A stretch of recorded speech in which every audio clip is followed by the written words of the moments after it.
whatever it is, wherever you are. I'm pretty sure we're still file copying here. Well, we're almost there.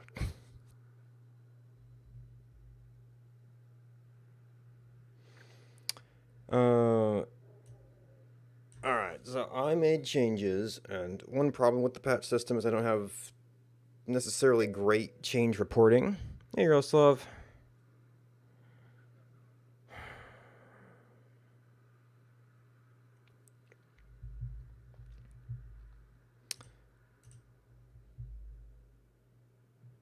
Alright, we need to rename this.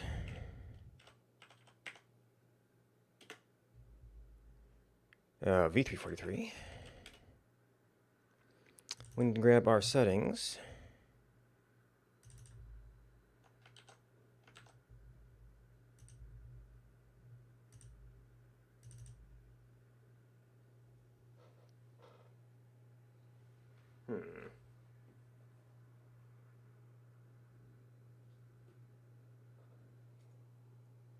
So I've got a couple things going on right now. Oh, well, yeah, or whatever is wherever you are. So I've got a new computer and I've got my old computer in a new position. So there's different sound dynamics, and I'm not actually sure which is which at the moment. It's either the old computer's fans hitting, different reflections and things, or it's a new computer with new fans that haven't really been tuned yet. Oh, it shouldn't really be doing a whole lot right now.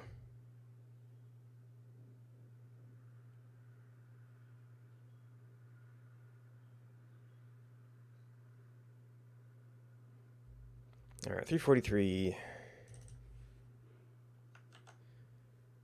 But I haven't had a very quiet environment since I got that set up, I guess.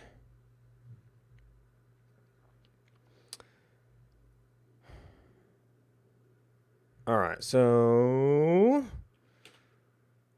we should be able to do a build test.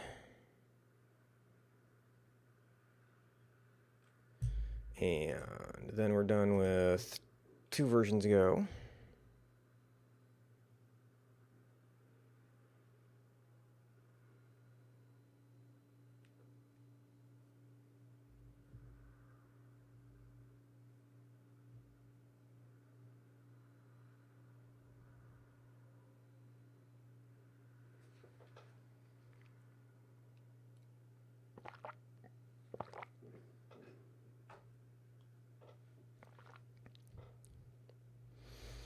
That was a lot of changes. Well, I guess I was doing the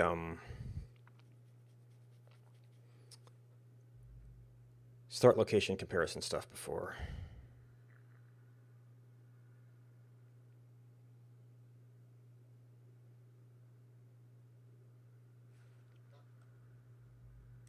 All right, who are we? We're primary. Okay.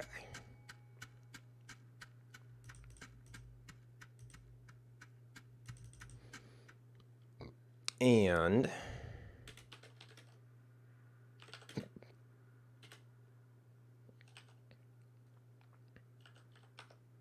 okay, that works. What didn't work was yeah, and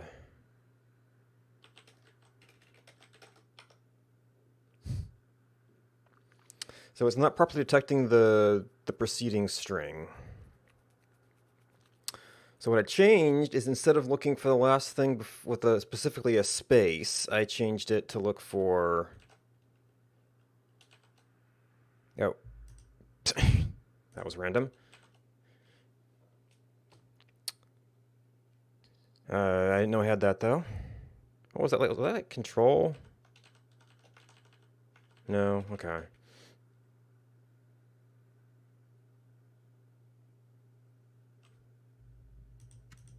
Yes, jungle. Well, this is an old map. Maybe there'd be some new stuff around. Oh, because I got that up. Rubber tree with fertile soil.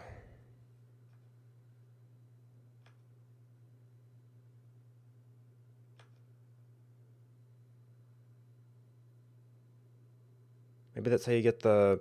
I saw something growing on a rubber tree in one of the pictures. So I don't know if this old area is going to have any of the new stuff in it, and we'll have time enough for looking at that later.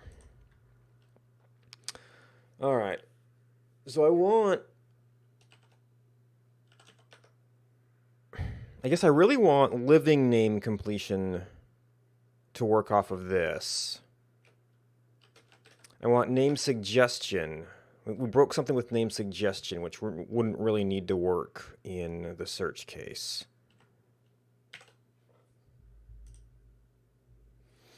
And this is the awkward thing.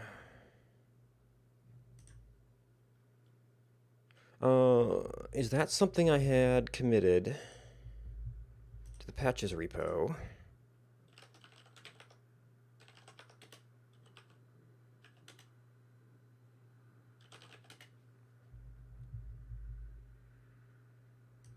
Local uncommitted changes. Okay, change log. So that was... okay, minor fix, minor fix. I have not really exported any of this stuff here yet. So one way to do it would be to, well, we also changed master, so it's going to be a bunch of line changes. Living life.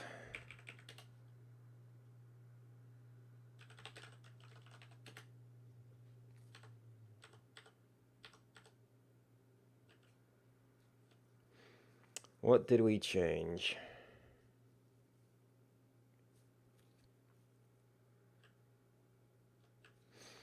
I guess it would have been, it may have been name detection. Yeah, and the only crazy thing is that it's these things specifically. So these should have short-circuited.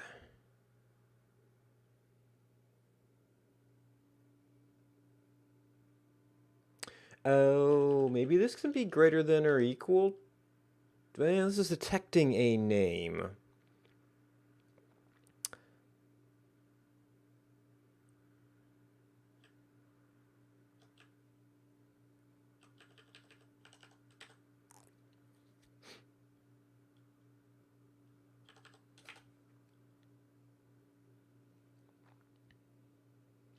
Well, no, these are greater than or equal to, and if this is that...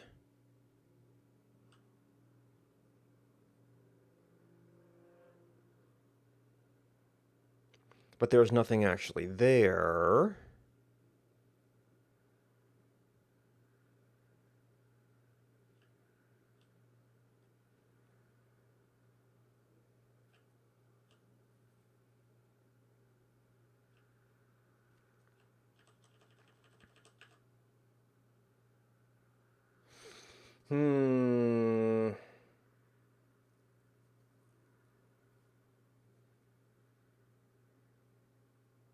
So you grow greater than or equal to, you go, how did that change?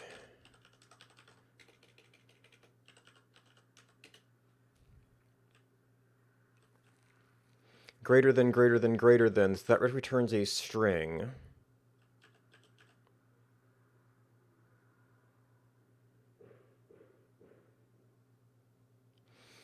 This used to look for the last instance of space in the string, which, if it was space blah, would be basically nothing.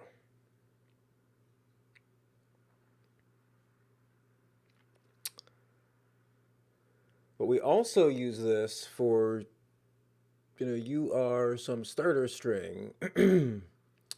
And in the case where we had space nothing, that would return empty string.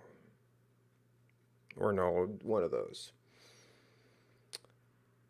Now we look for the last instance of a letter. To find the last word,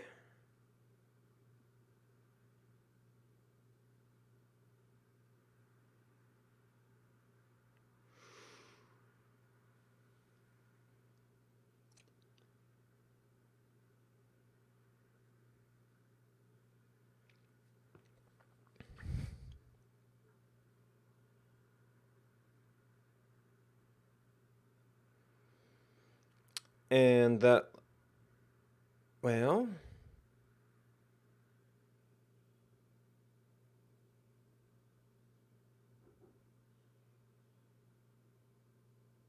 if it's a space,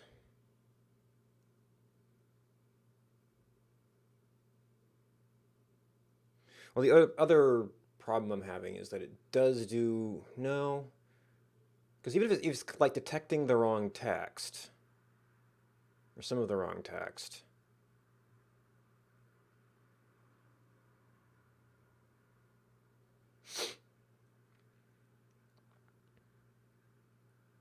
we should still see like at least part of the phrase.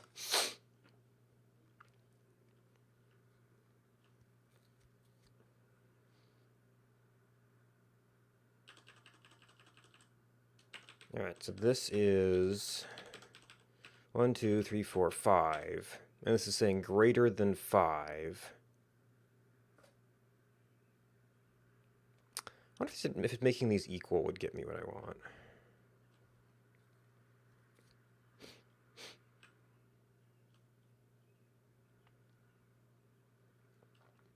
Let's see, trailing name match is going through no names, so that's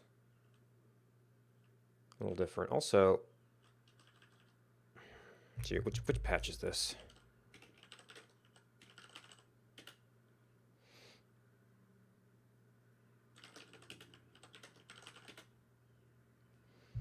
This is going to be not all the way up. Either curse assist or name assist. Curse assist would have been live name completion.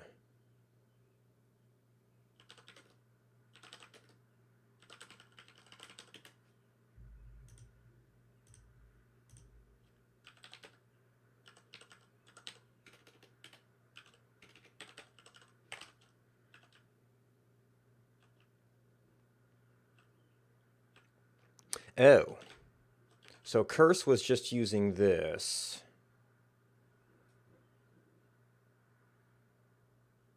So I might have to bump that back here. Okay, so this patch already has trailing name match, which could have used a little extra space.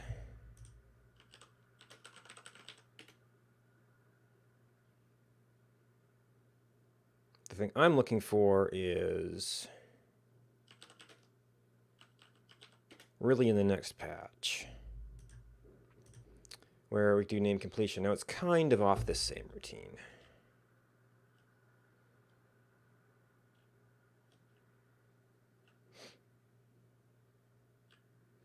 Well, name matching.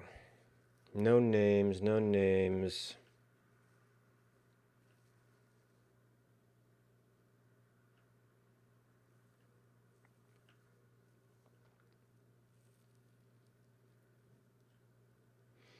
Well, I'm pretty sure this is the thing I changed. And actually, well, no, because the name search didn't come along till later.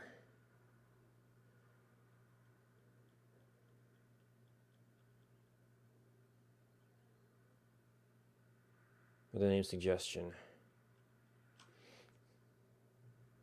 What we can do is run this and see that naming doesn't work.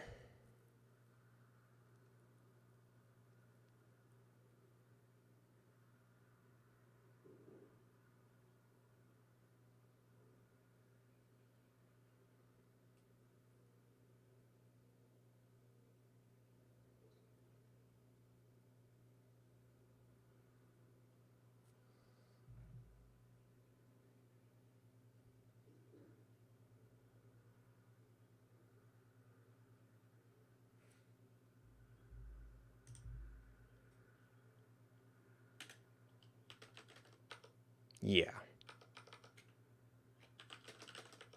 So it's like, I almost feel like I didn't even test this at all. And I was probably testing it in the context of the other work I was doing.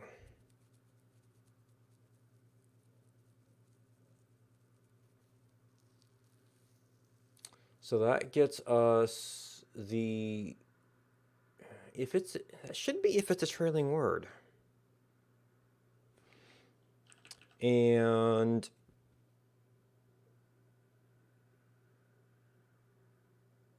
did the old one do empty string?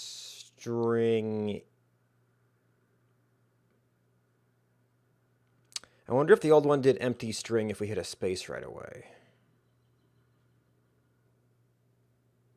So what if...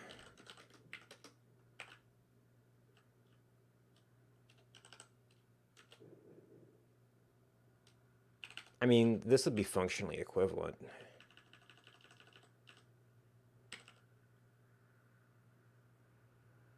To a pointer to the end of the string.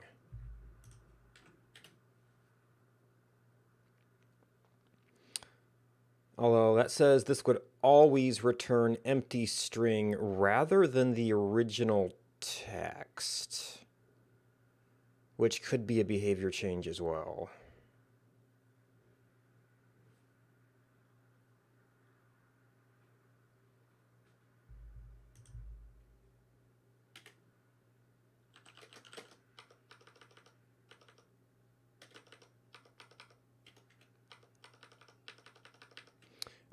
Now that looked like I needed like 2 spaces.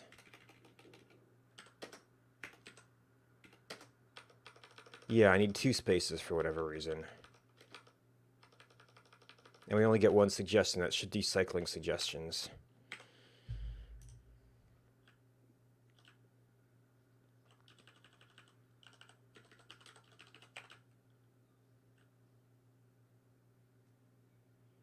Because I guess that would make it not as much of a substring.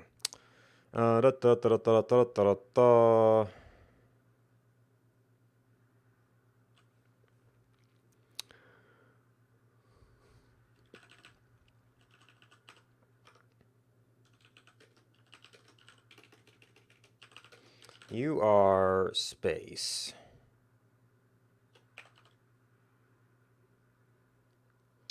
So our old one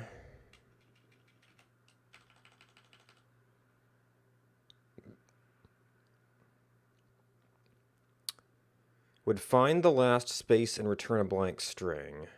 So why do we need 2 spaces here?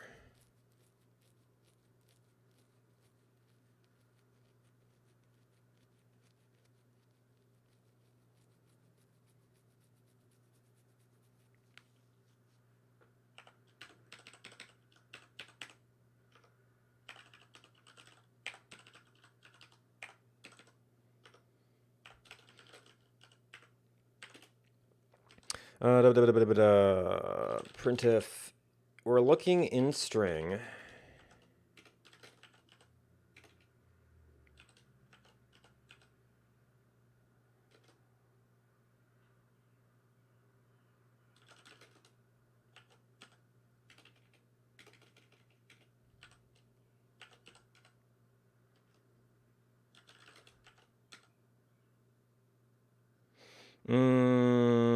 So it is a character.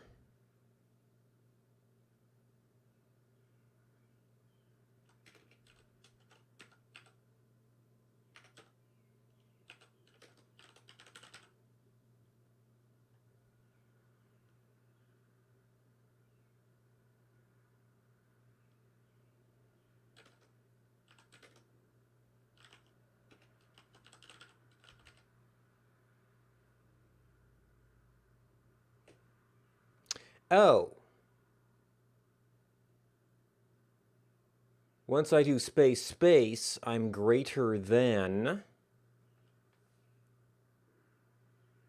8.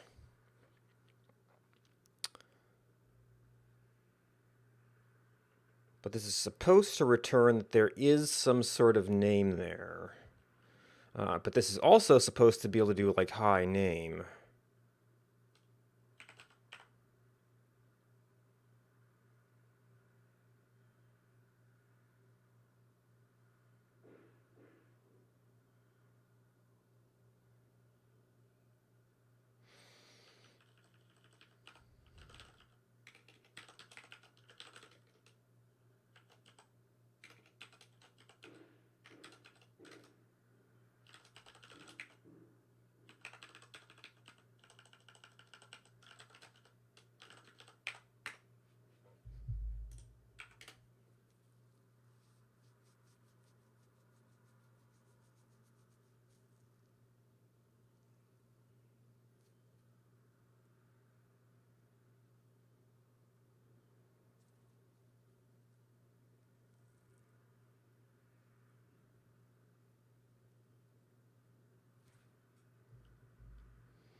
Do I need to spawn some more food here? Oh, well, here's a seeding wild dill, which apparently I can't examine.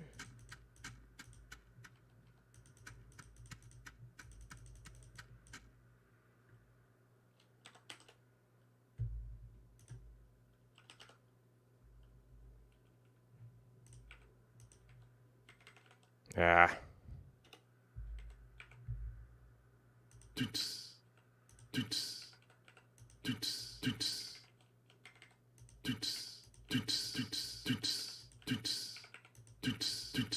Maybe these were all originally yum pies of some sort, but jeez, I've eaten through a lot of stuff.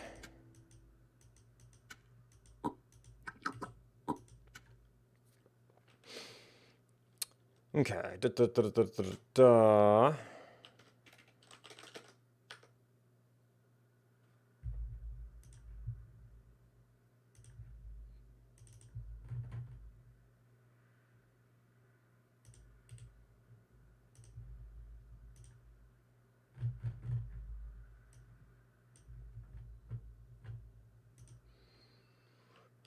Let's see, what is... I've got key to hand by case. We've got return and check. You are... Wait. Right, no, it starts at the end. 1, 2, 3, 4, 5, 6, 7, 8. So 0, 1, 2, 3, 4, 5, 6, 7. It's a space. I didn't say which case that was, but the fact is that it broke immediately. It means it returns the... was that not supposed to return the original end string?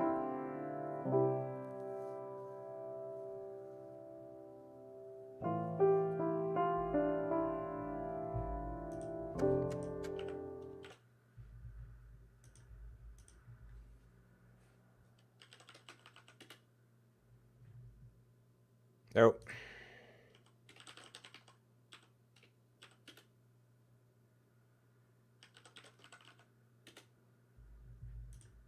I guess I could have just looked at the raw code. Sturcher.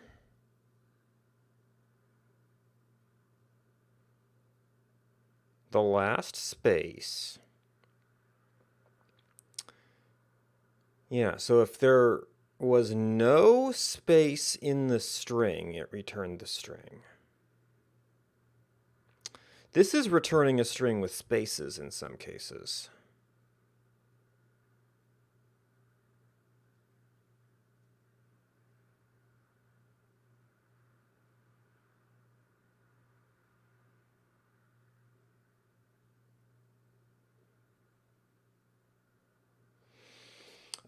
And given a string that terminated in a space, it would in fact return an empty string.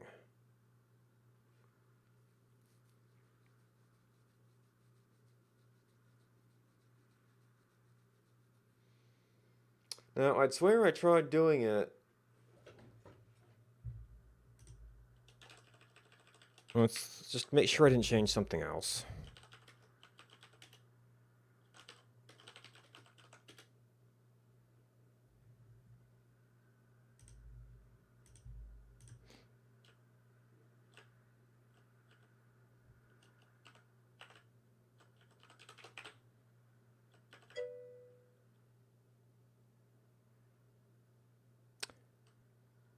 I've never done Scala. Is it possible I got hosted by somebody who does Scala?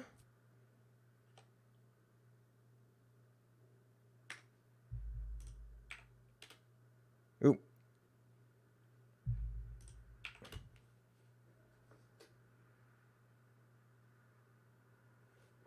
Okay. I probably got my brackets confused here. I do Elm, which is functional programming. Maybe I should investigate it in other things sometime. So probably I overcopied this thing. But right now that's really the main functional programming thing.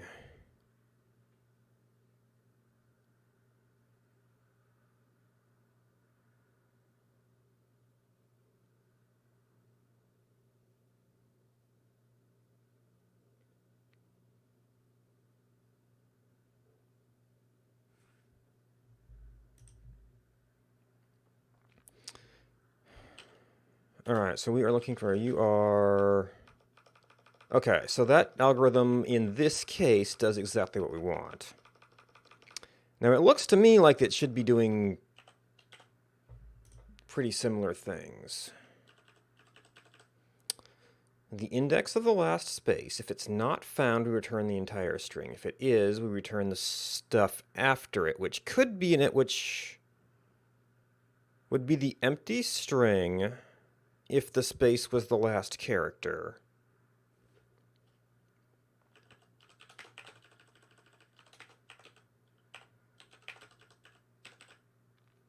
This is looking for any string of characters terminating at any non-text character.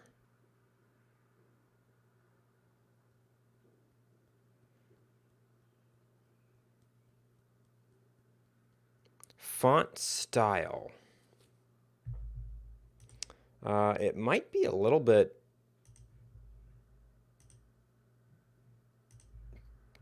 default.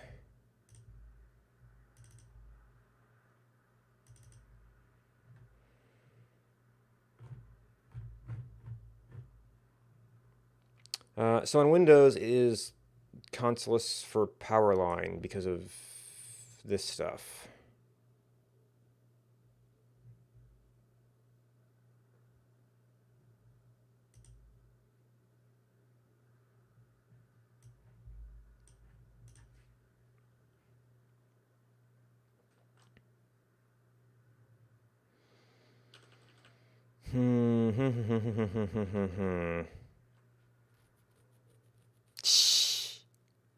Okay, cool.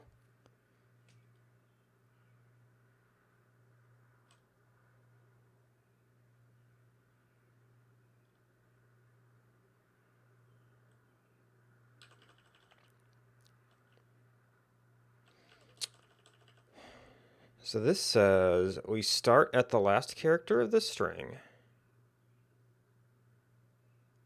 If we see a space, that will not be a letter. It will break. Name text will still be null. We'll return the entire string. Now there's cases in this where if there are no spaces,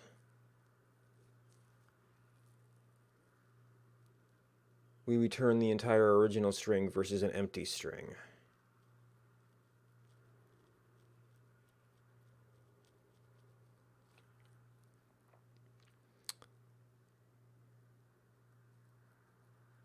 And the case I wanted to work was colon character name.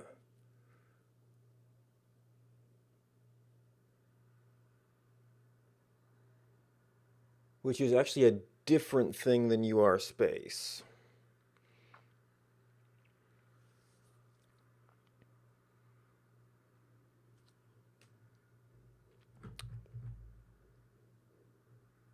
I think it might. This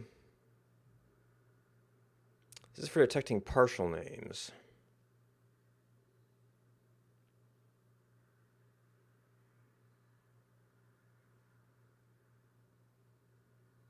Well, that probably means we'd also have trouble in cases where it wasn't exactly a naming phrase. Of course, the naming phrase is the main place you want to generate names.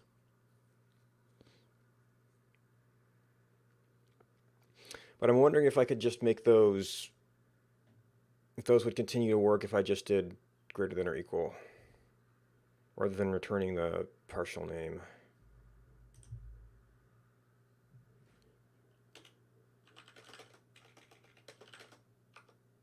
Okay, so yeah, so that's messed up. What we were looking at. That. So we're just verifying current behavior. Oh,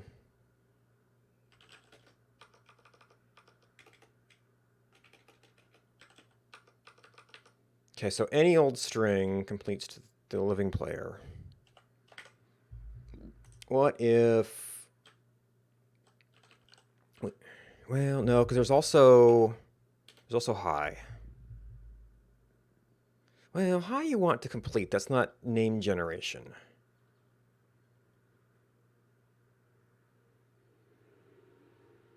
So I'm trying to get so much stuff done with tab.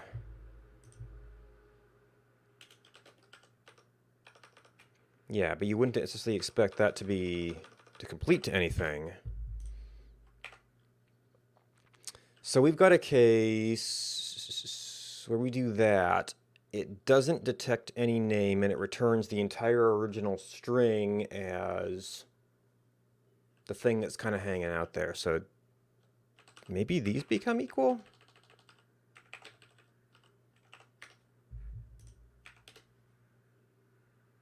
It was originally meant to return a partial name, but what the default code did in that case is return an empty string. That will cause that to return an empty string, effectively.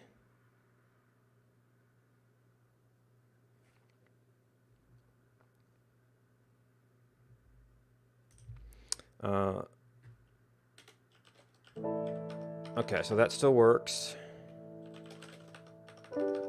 That works.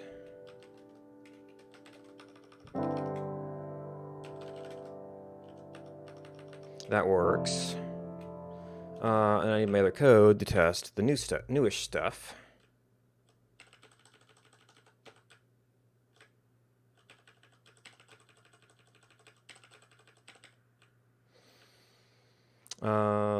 If name text equals null, return nothing.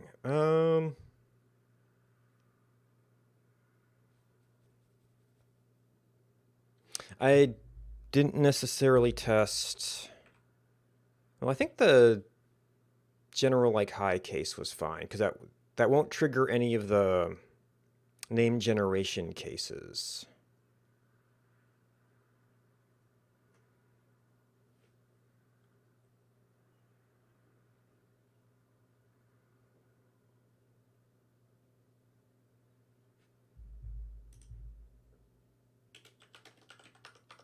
Okay.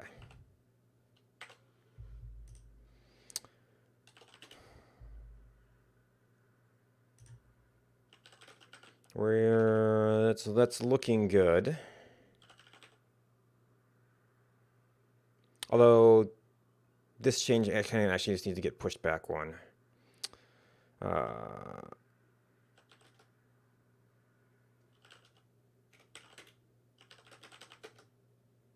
So it is player search specifically.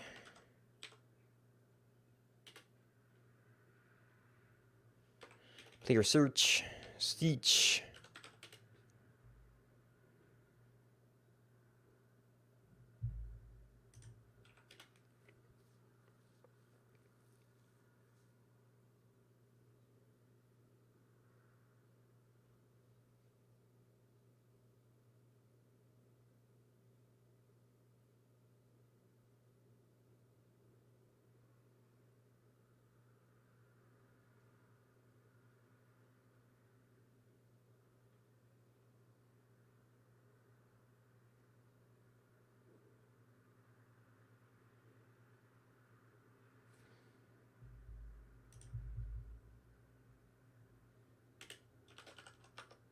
Okay, that works. Well, we really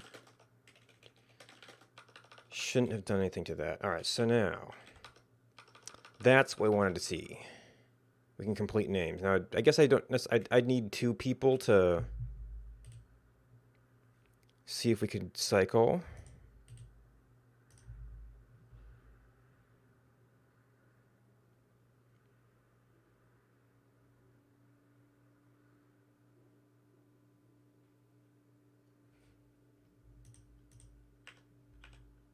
I mean, that works.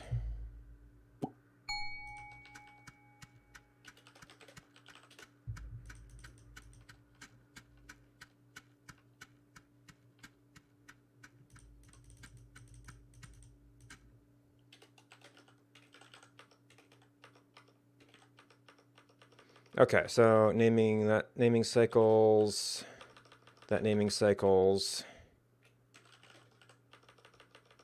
that naming cycles. All right, so for the moment, that seems to have fixed that. Now, this is essentially revising code that was actually kind of in the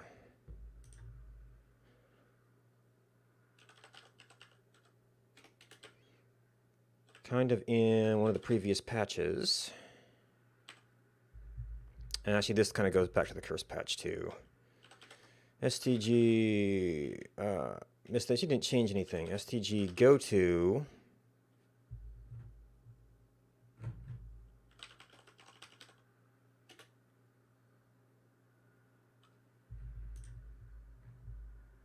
Oops. I recognize it. It won't do anything.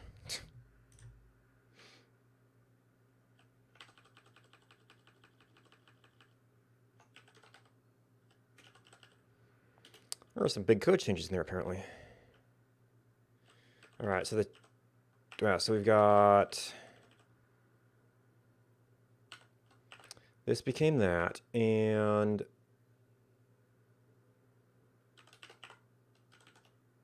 maybe I guess I replaced one and didn't copy the other. Okay. So that should be greater to or equal. That should be that.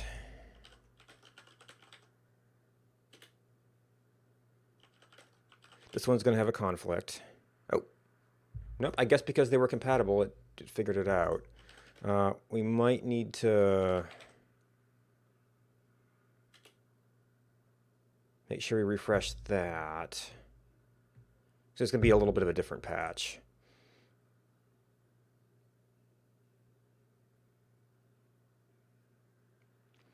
All right, so that fixes that stuff. I still should probably be doing some more live testing of that before we really publish it, per se. Now, what had I done?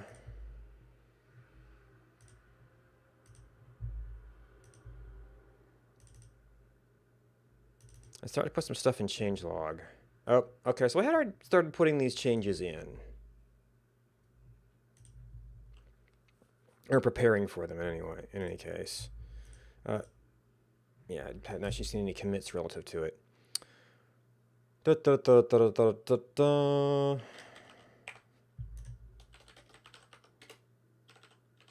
think we fixed that. Was that related? Changing it to its own thing was related to that. So I think that in and of itself was fine.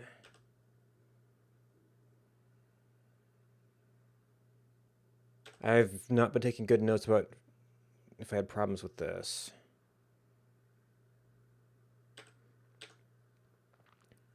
For the age scaling, I'd rather get some of the other stuff settled first. Because that's going to be kind of a hard one to test.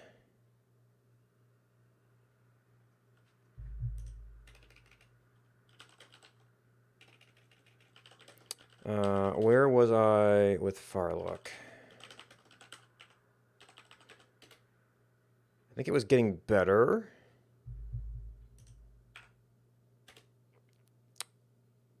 But I wanted to see if I could do something that kind of let you lock a position relative to the player.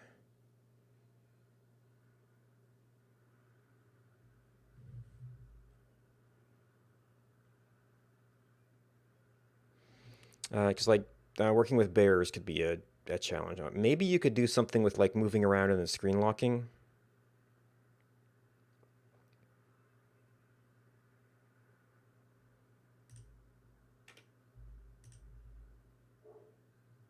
You're still alive. All right.